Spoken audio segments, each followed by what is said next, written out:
Ada orang bertanya kepada saya di banyak tempat atau di banyak perguruan tinggi, kitab tafsir apa yang paling bagus? Saya lalu bertanya, kenapa Anda bertanya kitab tafsir apa yang paling bagus?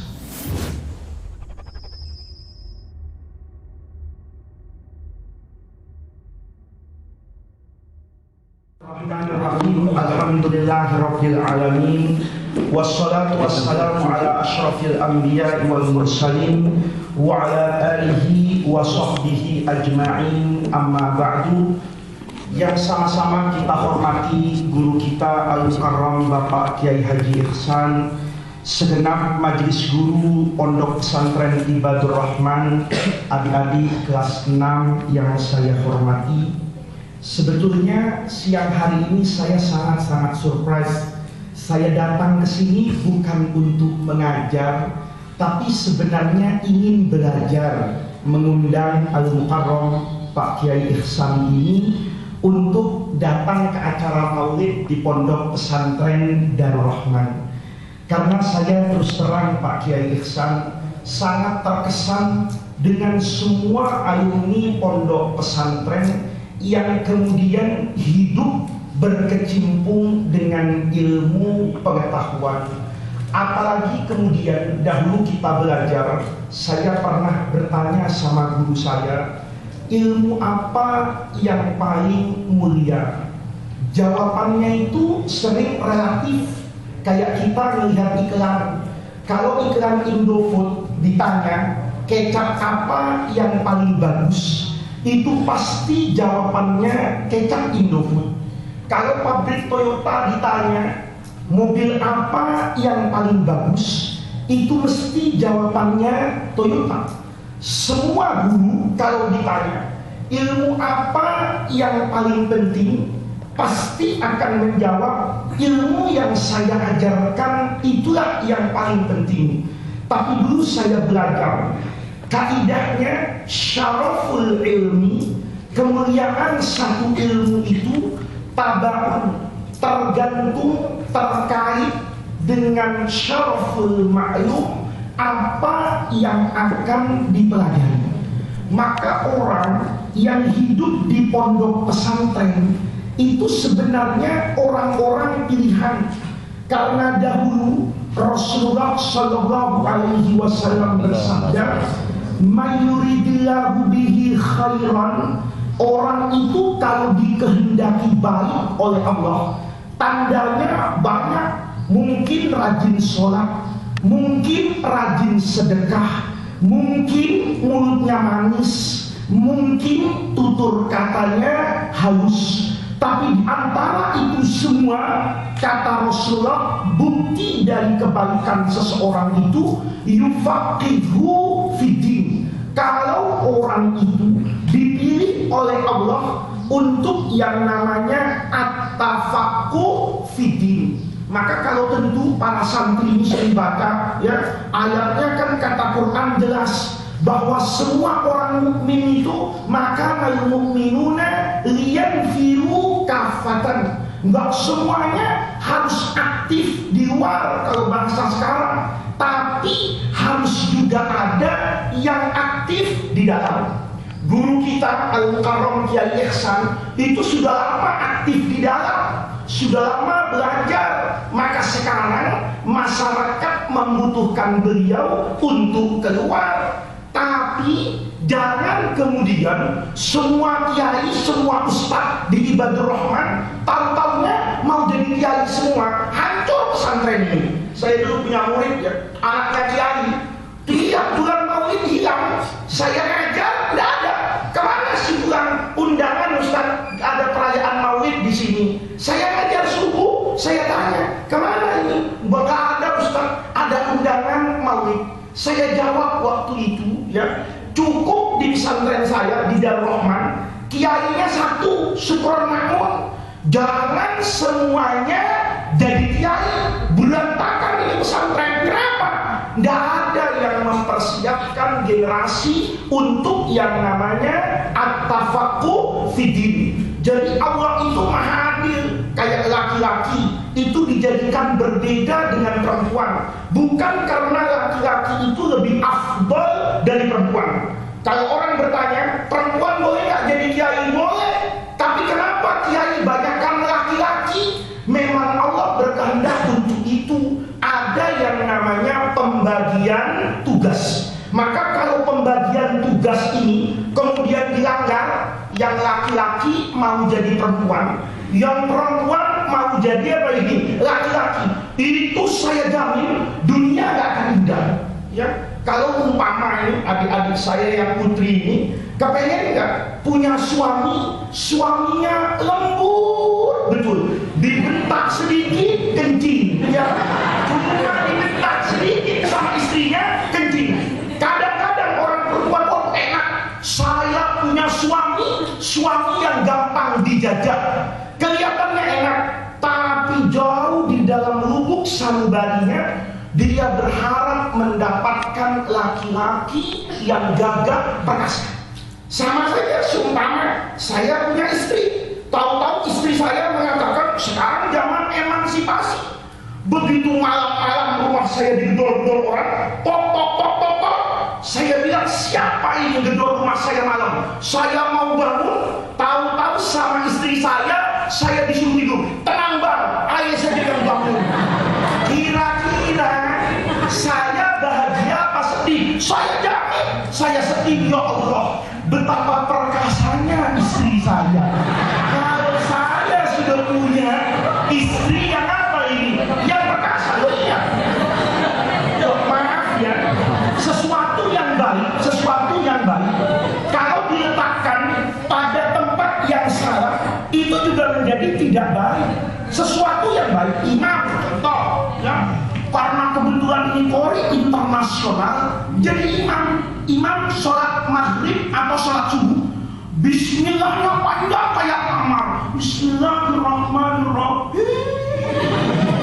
Kira-kira boleh gak secara Quran? Boleh Polri, tapi kata makmumnya, ya ampun imam kelamaan.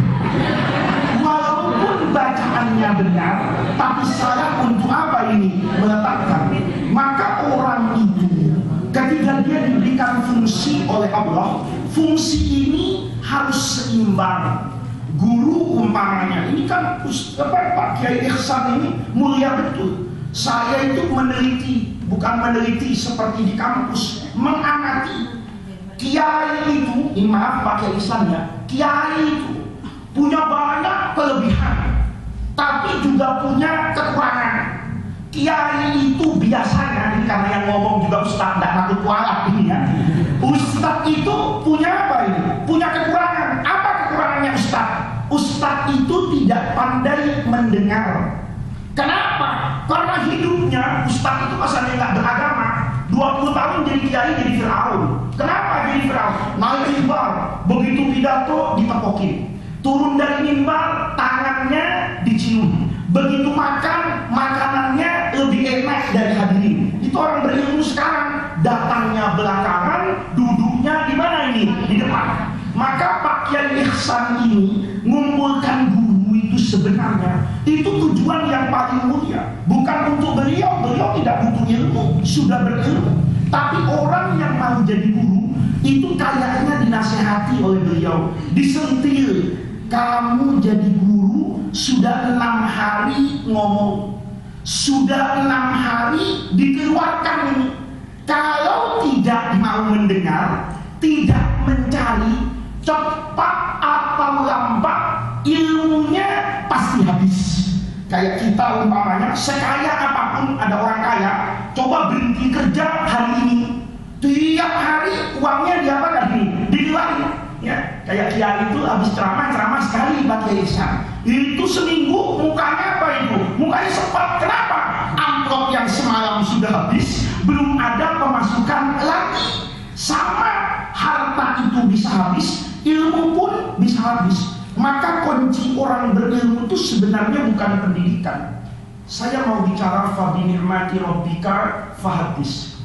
Saya tidak punya gelar akademis yang terhormat seperti doktor, seperti kata Pak Kiai Ihsan. Tapi sekarang ternyata manusia itu diuji bukan dengan gelarnya, tapi dengan ilmunya.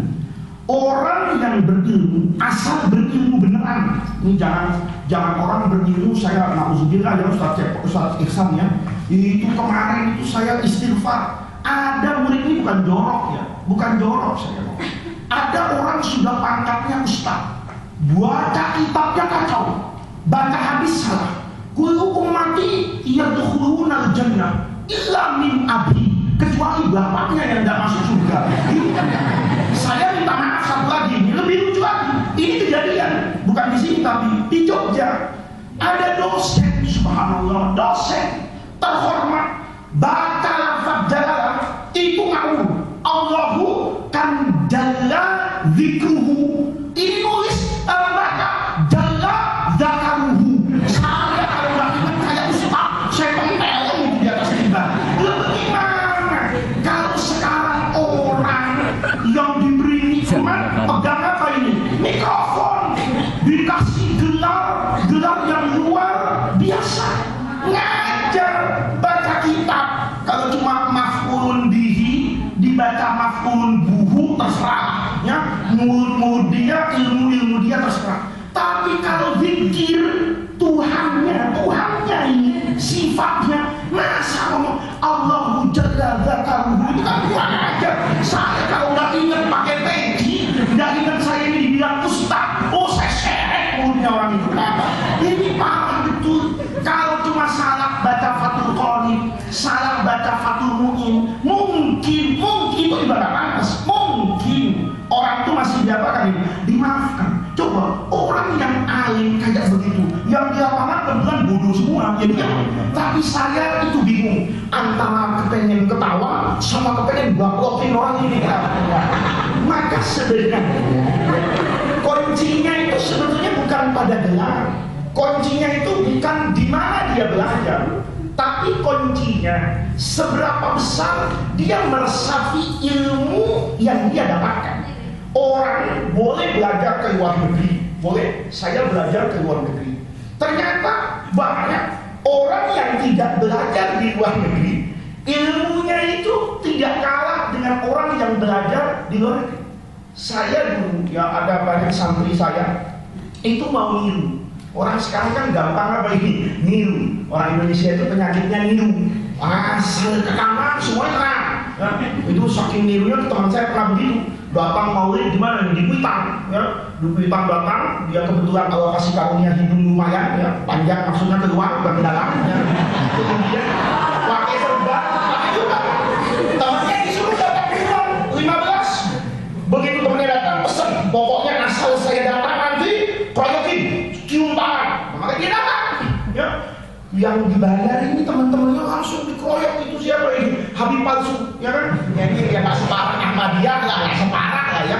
Tapi ini palsu. Beliau merasa kayak Habib begitu, dicium tangan. Itu orang selaparan, nyium tangan dia. Setelah dicium dan nanya, itu tadi siapa? Itu kan orang bodoh. Mestinya tanya dulu, itu siapa? Ya, karena nggak semua yang sama. Asal mukanya Arab, Habib belum tentu. Monyet sama orang itu samanya banyak.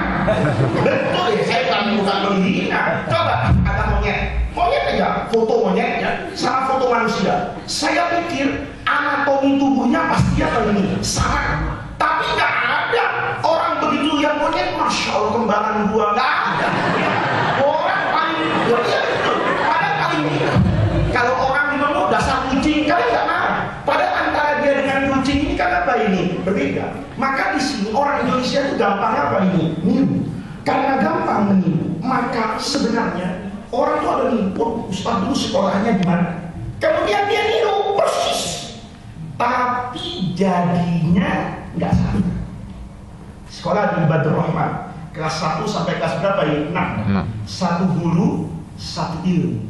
Tamat ada yang jadi ustaz, ya kan? Ada yang setengah ustaz, ada yang cuma barunya ustaz, wah ada yang nggak sama sekali. Terbayang kok bisa dia jadi kayak begitu? Padahal belajarnya dulu fa'ilun marfu. Maka sebenarnya guru, madrasah atau apapun itu sebenarnya wasilah. Bahkan saya dulu ketika ngajar, setelah saya ngajar, ya dulu kan seringnya belajar, saya ngajar, saya bilang sama kawan-kawan saya bersumpah itu demi Allah, bahwa ilmu yang saya dapatkan ketika mengajar, berinteraksi dengan masyarakat, itu ternyata jauh lebih banyak dari apa yang saya dapatkan ketika saya dulu belajar. Saya kadang-kadang bicara atau membaca kitab, tidak pernah kadang-kadang terbayang saya bisa memahami itu seperti sekarang, dan itu tidak saya pahami ketika dulu saya duduk di bangku sekolah dan di bangku kuliah. Kuncinya sebenarnya satu, orang itu jangan pernah berhenti belajar. Ilmu itu kata guru saya dulu, ini saya cuma menyampaikan saja, ilmu itu tidak akan datang kepada kita sampai kita datang sepenuh hati kepada ilmu. Maka orang itu kalau mau berilmu itu totalitas. Jangan ilmu itu dipakai iseng-iseng kayak orang sekarang. Ustaz, alhamdulillah saya sudah baik. Apa baiknya lagi? Saya kalau lagi iseng baca hadis. Coba lihat. Kalau lagi iseng baca hadis. Kalau lagi serius baca Quran berarti. Nah, ini ilmunya nggak datang. Kalau ilmunya ingin datang totalitas. Dimanapun khairu jalisin fis zamani itu kitab. Jangan pernah tidak membaca. Maka sekarang Pak Kiai Ihsan ini membuat satu forum untuk kita mengkaji tafsir. Insyaallah nanti ayah saya akan datang ke sini ya setiap bulan. Tentu kalau beliau tidak datang ya saya ban serapnya ya. Insyaallah ini janji lah ya, janjinya 98% lah ya. 2%-nya tergantung situasi Jakarta yang benar macet ya. Kecuali saya kayak Bakri punya helikopter, saya tepat waktu di sini ya. Intinya sekarang ini kita belajar bagi tafsir. Ada orang bertanya kepada saya di banyak tempat atau di banyak perguruan tinggi, kitab tafsir apa yang paling bagus? Saya lalu bertanya, kenapa Anda bertanya kitab tafsir apa yang paling bagus? Dia jawab, karena saya tidak pernah mendapatkan tafsir yang lengkap. Saya dapat di sini, tapi ternyata di sana ada yang lebih baik. Di sana lebih baik. Kadang-kadang ada yang tidak memuat apa yang ada di sini. Apa yang ada di tafsir Jalalain itu kadang-kadang tidak ada di tafsir Munirnya Imam Nawawi. Apa yang ada di tafsir Imam Nawawi ya mungkin ketika kita cari di tafsir yang kecil tidak ada. Apa yang ada di Ibnu Katsir itu tidak ada di tafsir yang lain. Kenapa demikian? Karena Quran itu sebenarnya Allah turunkan itu supaya manusia itu istilham, cari ilham dari apa ini? Quran. Satu contoh saja ya, ini saya ingin katakan, sebenarnya orang itu mencari dasar ilmu tafsir harus, tapi mengatakan bahwa tafsir ini final, saya pikir tidak. Kenapa? Karena Al-Quran itu Allah turunkan mulai dari Rasulullah sampai nanti hari kiamat. Maka buku ini akan selalu hidup. Satu contoh saja ya, satu contoh. Ini saya kebetulan membuka halaman pertama dalam tafsir Jalalain. Tafsir Jalalain seperti tafsir klasik yang lain ya, itu ketika mengartikan umpamanya alif lam mim, tafsirnya mesti satu itu. Allahu a'lamu bimuradihi. Maksud dari ayat ini hanya Allah yang tahu. Pertanyaannya, apakah kemudian kita mengatakan sudah kalau alif lam mim nggak usah tanya, cuma Allah yang tahu. Yasin nggak usah diartikan. Allahu a'lamu bimuradihi. Buat menurut hemat pribadi saya ini nggak sinkron. Karena Quran itu nanti di ayat yang selanjutnya kan dikatakan dzalikal kitabu la raiba fihi hudan. Hudannya ini pakai masdar. Masdar kan kalau kita belajar di pesantren itu terlepas dari yang namanya zaman. Kalau madi kemarin, kalau mudhari sekarang dan masa yang akan datang. Kenapa Quran di sini di surah Al-Baqarah yang Allah taruh paling depan setelah surah Al-Fatihah itu memilih hudan, sementara ayat yang lain itu biasanya inna hadzal qur'ana yahdi, tetapi di ayat ini hudan. Buat saya berarti ayat ini menjadi petunjuk buat siapapun yang dekat dengan Quran kemarin, sekarang maupun di masa yang akan datang. Kemudian otak nakal saya kadang-kadang tanya, kenapa harus alif lam mim? Kenapa harus Yasin? Kenapa nggak robak? Ya Shod umpamanya. Ada ayat Quran kan bunyinya Shod gitu. Kenapa nggak Ba? Nah, bisa saja toh. Itu huruf hijaiyah terdiri dari 28 huruf. Yang muqatta'at itu 14. Yang 14 itu nanti kan ada variabelnya dan variasinya. Ada alif lam mim, ada alif lam ra, ya kan? Ada kaf ha ya ain shad. Ini apa sebenarnya? Kita selalu ketika membaca tafsir, kemudian ini bukan saya mengajak orang itu berontak kepada Allah, bukan. Tapi orang itu harus apa ini dulu ayat saya di pesantren, mungkin yang alumni Darul mesti ingat itu. Pesan ayat saya itu cuma satu, berjasalah, jangan makan jasa. Kita ini sebenarnya sudah lama makan jasa dari karya ulama, tapi kita sampai hari ini kadang-kadang belum berjasa. Ya maka kalau ada orang macam-macam bicara Quran atau ngeritik pesantren kan ada, wah kenapa di pesantren itu belajar kok pakai Fathul Qorib sudah abad kesekian? Saya jawabnya gampang, ya sudah, kalau Fathul Qorib itu mau dibakar nggak apa-apa. Fathun apa yang ganti? Ente sudah ngarang kayak apa? Maka di sini orang itu ketika belajar Quran sebenarnya intinya dia ingin istilham, cari ilham, cari petunjuk. Ya, contoh yang paling mudah saja itu alif lam mim. Nanti kalau sudah kita belajar, nanti kita akan terangkan apa bedanya manusia dengan siapa ini? Allah. Alif lam mim, saya pikir semua orang tahu. Itu terdiri dari alif, terdiri dari lam, dan terdiri dari apa ini? Mim. Tapi kalau Allah yang olah, itu bisa jadi macam-macam. Bisa jadi yang biasa alam taro, kan sama nulisnya dengan alif lam mim. Alam taro, kaifa fa'ala rabbuka. Allah bisa buat jadi alif lam mim. Kayak tukang masak gitu. Saya dikasih masakan daging, bumbu-bumbu semuanya. Sama orang Padang masih beda jadinya. Orang Padang kasih daging, kasih cabai, jadi rendang. Saya kadang-kadang dulu saya waktu sekolah itu niat masak sendiri. Itu di Mekah, di Madinah itu saya masak sendiri. Dulu saya pintar masak dulu ya. Dengan istri saya pintaran saya dulu masak ya. Dan saya tahu betul perempuan tuh masak pakai hatinya apa enggak, saya tahu. Karena saya dulu kalau masak itu betul-betul rapi dari hati saya. Karena saya makan. Nah, sama saya waktu masak sering begitu. Niatnya mau bikin rendang, jadinya semur. Ya. Saya pernah masak saya itu saya cuci lagi. Kenapa? Lebih jadi dari jauh enak, dimakan nggak enak ya.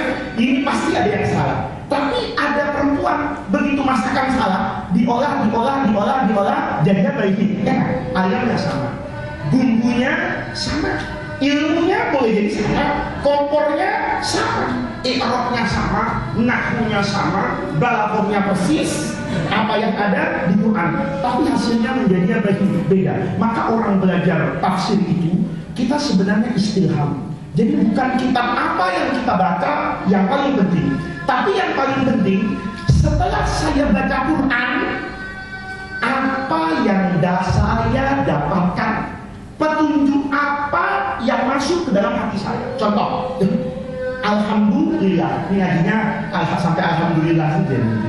Alhamdulillah. Alhamdulillah itu kalimat yang remeh. Ibnu Abbas dalam banyak tafsirnya bilang itu kalimatun radhiyallahu biha.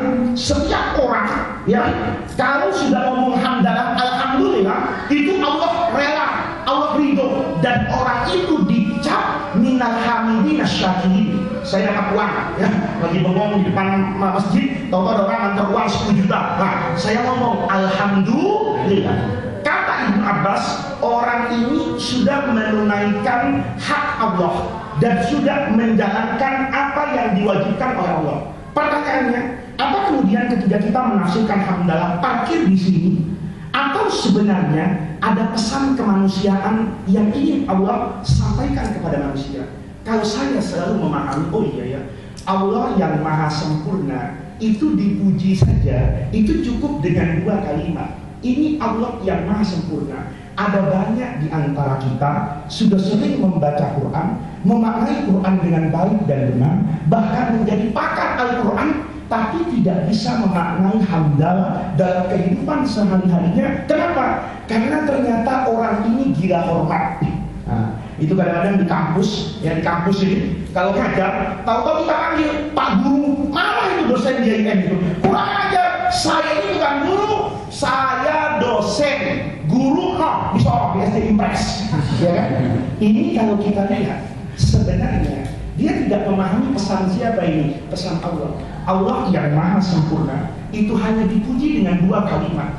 Bagaimana seharusnya kita memperlakukan manusia. Allah seakan-akan berpesan kepada manusia, jadi orang jangan gila hormat. Karena seiring dengan banyaknya penghormatan, kita sering menjadi lupa diri. Ada banyak orang ya, kalau sudah sering dihormati, itu biasanya bagi kiai juga gitu biasanya. Kalau masih tingkat musola, bininya satu. Ya. Kalau masih di musola, itu biasanya istrinya satu. Ya. Kalau pesantrennya satu, itu biasanya istrinya satu. Tapi nanti kalau sudah apa ini naik, kayak pesantrennya berapa ini? 2. Itu biasanya istrinya berapa ini? 2. Kalau ditanya, itu jawabannya klasik. Saya bertanya sama semua kiai, kenapa kiai kiai itu kok poligami? Habis kiai repot liburannya, mau ke diskotik haram, ya?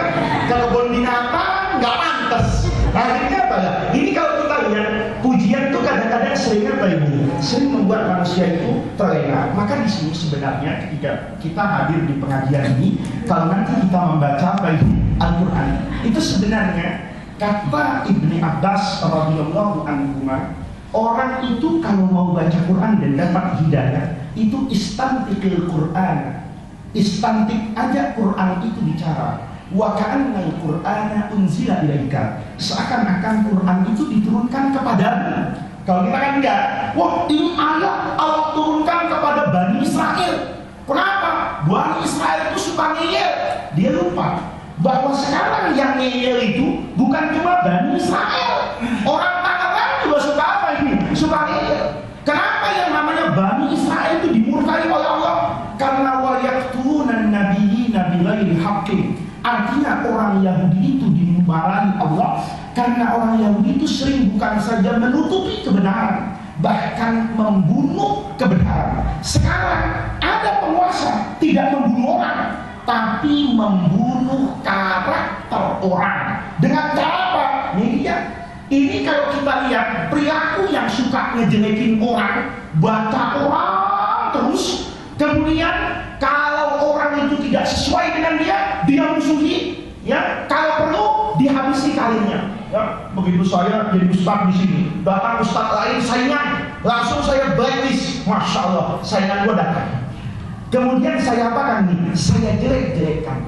Ini sebenarnya perilaku Yahudi, tapi kita nggak pernah itu bahas itu. Kenapa? Karena itu ayat Allah turunkan untuk Bani Israel. Padahal orang yang sukses membaca Quran itu, kata Ibnu Abbas yang pertama, istantiqil Quran. Ada Quran itu bicara dengan saya. Saya ini ya Allah sakit, saya ini pelit, saya ini medit, saya ini sombong. Saya ajak bicara Quran. Kenapa saya sombong? Lihat ayat yang bicara tentang kesombongan. Wa ka'annal Qur'an, dan seolah-olah Quran itu unzila ilaika anta, kata Ibnu Abbas. Seolah Quran itu Allah turunkan kepadamu, bukan kepada orang lain. Nah, ini secara singkat ya dalam muqaddimah pengajian kali ini. Insya Allah nanti kalau sudah jalan, ayah saya pasti, kalau ayah saya itu kan kalau sudah mulai ngomong punya kesulitan, susah berhenti. Nah, kalau kita susah ngomong, ya kan? Nah, kalau ayah saya itu kadang-kadang kalau sudah ngomong susah berhenti, ya. Sama, makanya anaknya, baik anak biologis saya atau anak ideologis kayak Kiai Ihsan tuh suruh ngomong, begitu ngomong susah berhentinya. Kenapa? Ada satu pabrik sama saya, ya, pabriknya di Danau Manda. Nanti insya Allah bisa 1 jam, bisa 1,5 jam. Kita tidak boleh pelit-pelit dengan apa ini? Dengan ilmu. Jadi orang itu yang pertama kali cari ilmu sedalam-dalamnya. Tidak boleh berhenti pada satu guru dan tidak boleh berhenti pada satu kitab. Orang itu pada kesempatan tertentu dia harus tidak percaya dengan apa yang dia dengar, dan dia harus sampai percaya dengan hasil usaha dia. Kemudian setelah mendapatkan itu semua, coba disebarkan. Jangan disebarkan pada orang lain, tapi sebarkan pada diri pribadi. Maka pelajaran itu adalah pelajaran yang paling bermanfaat. Sebelum kita menyampaikan kepada orang lain, kita merasakan ya. Dulu ahli bijak itu Imam Ghazali dia cerita itu ada orang belajar itu anaknya raja. Begitu pelajaran terakhir itu tempeleng sama gurunya. Anak raja ini bingung kenapa saya ditempeleng, ya kan? Tidak salah, tidak apa. Setelah nanti dia jadi raja dia panggil gurunya.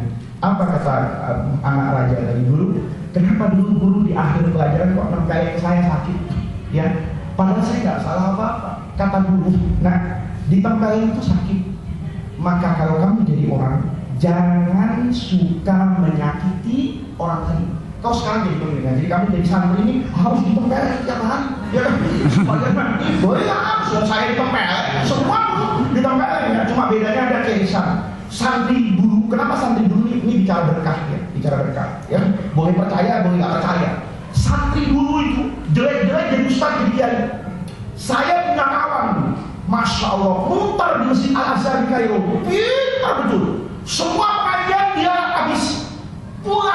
Pulang nih cuma kerja di travel, ya ilmunya tidak berbekas.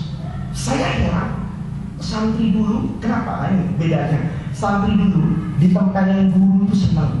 Alhamdulillah yang nempeleng guru. Coba malaikat mungkar wa nakir, mudah. Begitu tidak sholat, yang nempeleng siapa ini? Guru. Sakit kau tempeleng. Itu tempelengan saya. Bagaimana dengan tempelengan malaikat mungkar? Itu namanya ilmu. Jadi ilmu itu harus diapakan nih? Praktekkan diri sendiri. Ya. Jadi kalau kita jadi santri itu penting tempeleng, penting betul. Penting dibuat nangis, penting. Ya, penting. Enggak, betul. Saya dulu belajar nangis kok. Saya di Madinah itu nangis.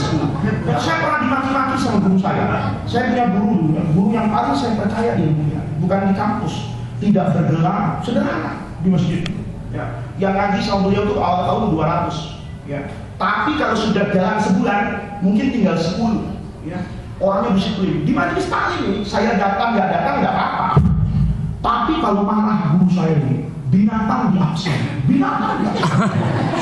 Saya pernah dimarahin, salah saja.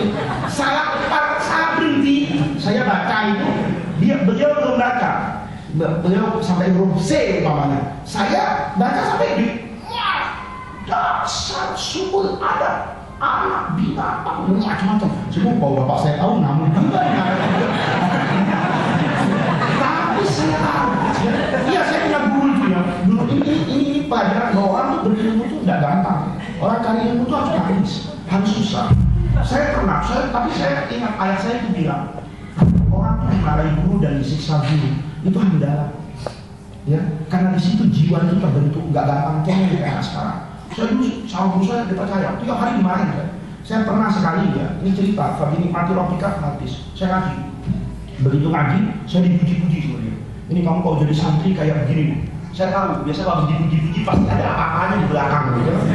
Udah tuh, dia bilang, nih, saya baru ngarang buku. Ibarat orang sekarang baru di launching di Gramedia tadi pagi.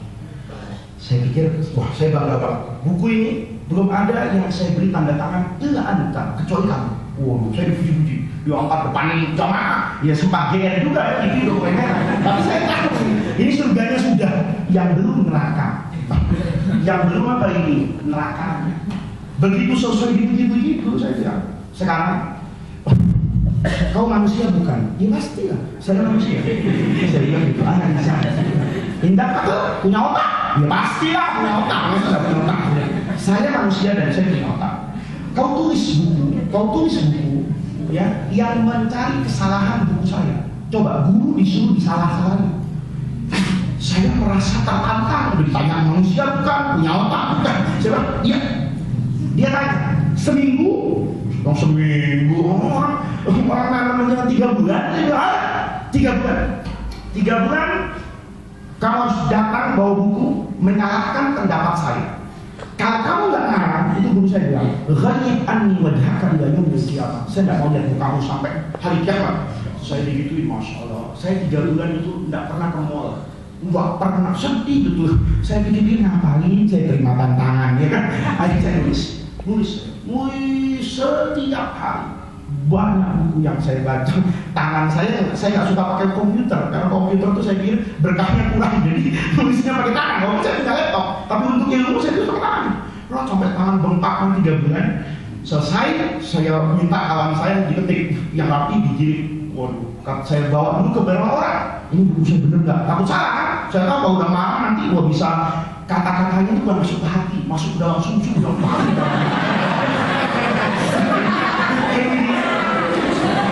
Saya begitu, sehingga teman-teman saya, bagus, wah ini kalau di Indonesia dapat gelar, udah. Saya tenteng, persis 3 bulan sesuai perjanjian malam. Ya, jam 8:30 malam, bubar ngaji. Dia tahu, beliau tuh orangnya nggak pernah lupa kalau sama ilmu, ya. Mana janjimu saya bawa? Bawa tuh udah GR. Alhamdulillah, dipuji-puji. Tahu, nggak dibaca, cuma diginikan. Buang sampah. Saya pikir kalau anak SMA di Jakarta diburu-buru, tidak mau dibaca dulu, gimana? Dikebet-kebet doang.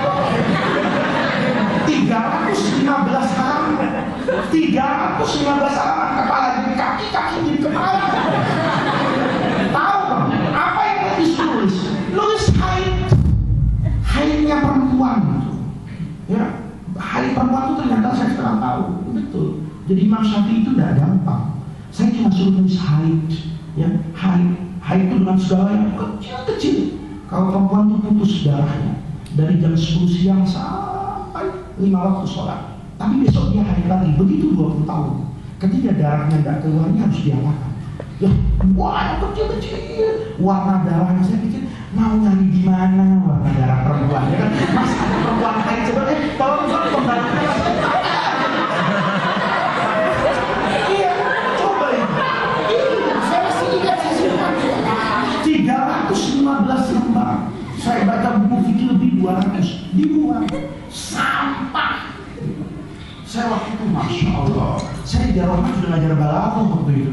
Sudah saya dibilang apa ini sampah, tapi saya tahu ini guru. Saya bilang, biasa marah 30 menit itu, apaan itu tulisan gak bermutu, macam-macam. Saya bilang aja, dia mau guru. Terakhir dia mau nangkap saya aja, kayak nantang, mau apa lo? Kan begitu, mau apa lo? Nantang, karena saya merasa tantangan itu mata itu keras, merah. Tapi saya lihat, guru itu malah ada cinta di dalam apa ini matanya. Dia bilang, lu udah gue becek habis. Mau apa ini? Saya ngomong, saya bantah, pelan-pelan. Saya cium dulu tangannya, saya cium dulu apa ini? Tangannya. Guru, saya bilang, kan guru yang nyuruh guru saya membantah. Kenapa giliran dibantah saya dimarahin? Kan guru yang bilang pendapat saya ini pasti ada salahnya. Kan saya tunjukin, ini salahnya. Ternyata guru tidak hati-hati. Saya kok kenapa saya dimarahin? Begitu kan? Tambah marah begitu. Ngomong pakai otak.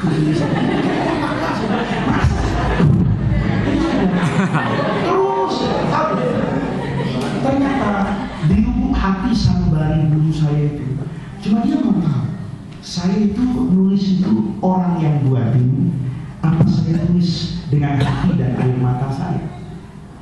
Belum maki-maki itu saya tidak bergeming. Saya bilang maaf guru, saya kasih dalil pelan-pelan, ya. Lama-lama saya dipeluk.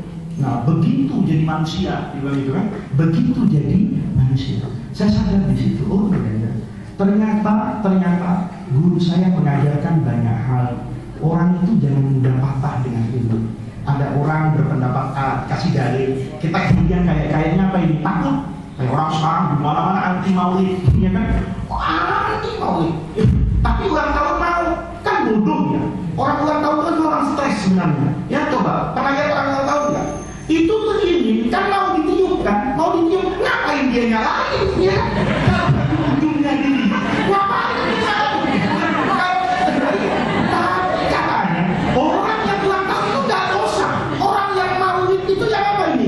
Dosa. Kan saya pikir geblek ini Ustaz otaknya kenapa ya? Ulang tahun itu kerjaan orang stres, ya kan? Dan dia tahu itu lilin nanti ditiup, ya kan? Ngapain dinyalain ya? Dinyalain seolah-olah. Kita kadang-kadang dikasih apa ini? Dalil sedikit, dalil apa ini? Sedikit. Kita sudah merasa apa ini? Lemah. Kemudian apa ini? Kita sering tidak pede. Ya, guru saya itu kalau marah, dia buang sampah. Saya udah baca 40 tahun yang lalu, basi. Ya tentu saya bilang guru baca 40 tahun yang lalu, tapi ilmu tidak begitu. Ilmu tidak ada yang basi. Ilmu akan senantiasa hidup di dalam sanubari kita. Jadi kita ini nanti insya Allah kita buka dengan semangat istilham dari Quran. Kalau Quran itu bilang begini, kenapa begitu? Kenapa afala yang duruna ilal ibili kaifahuliqat? Kenapa kan afala yang duruna ilal baqar? Tahu juga di Mekah ada sapi. Kenapa ibili dengan akal kafir? Loh kan boleh kan kita ngomong kayak begitu? Kan boleh. Kenapa Bismillahirrahmanirrahim?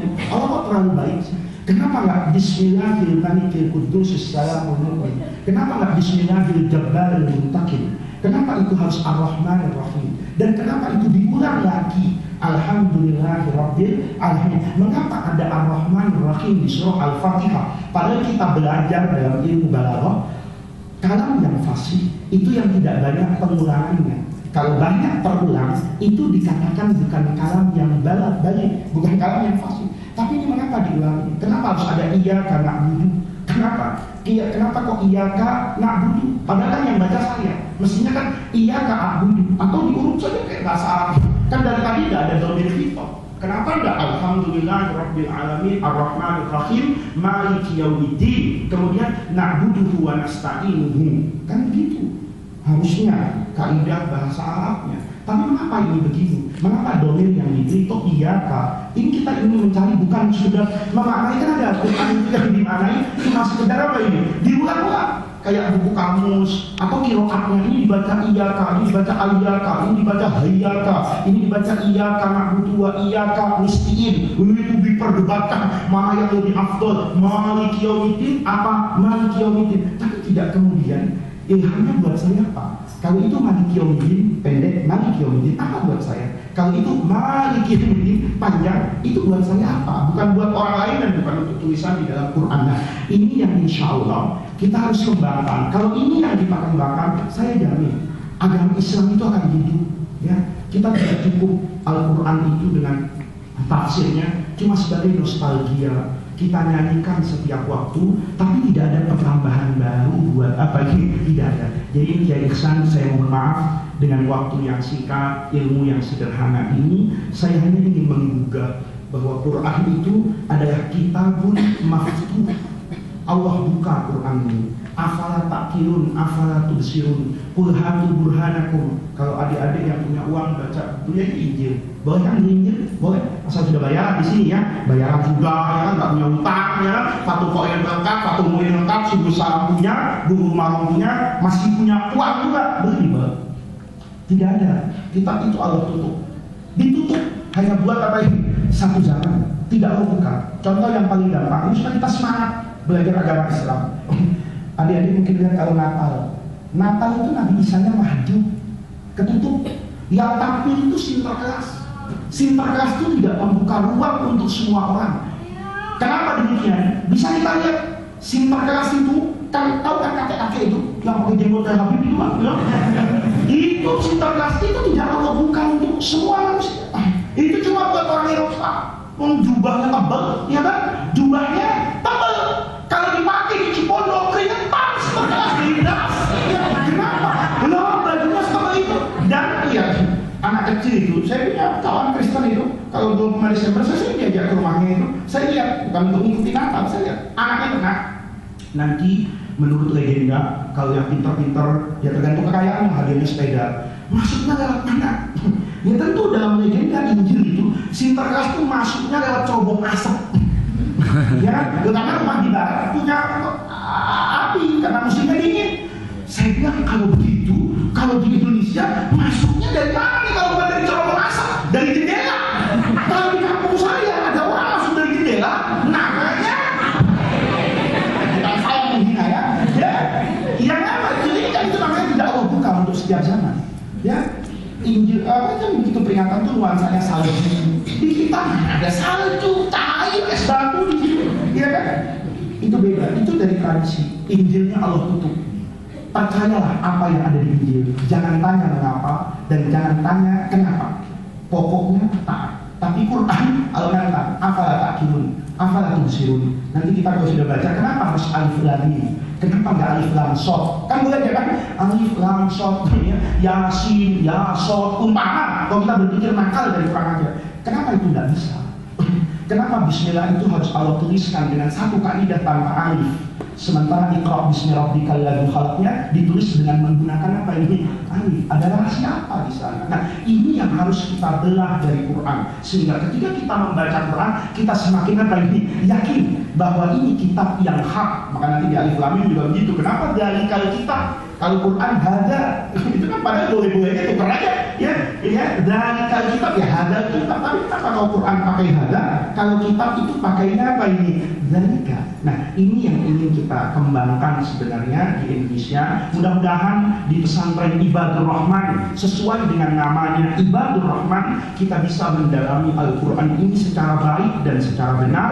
Mudah-mudahan Allah berikan kepada kita semua ilham daripada ilmunya Allah Subhanahu wa Ta'ala, sehingga kita bisa senantiasa mengkaji firman-firman Allah, memaknainya dan menerjemahkannya dalam kehidupan kita sehari-hari. Allahumma la tahrimna khaira ma indaka li syarri ma indana. Kurang lebihnya saya mohon maaf. Assalamualaikum warahmatullahi wabarakatuh.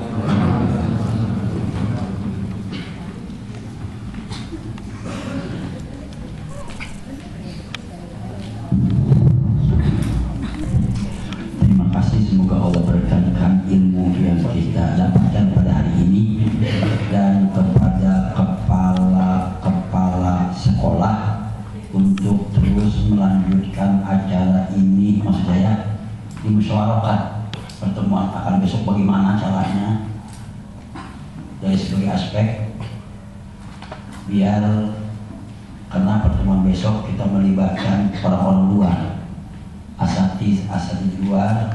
Saya akan undang untuk ngaji di sini, semuanya tetap bawa kitab. Makanya bagaimana? Maksud saya, apakah ada makan, apakah snack? Besok ada ya, biar enak gitu lah. Biar enak, jadi habis ngaji, saya bisa bawa ke rumah, bisa makan.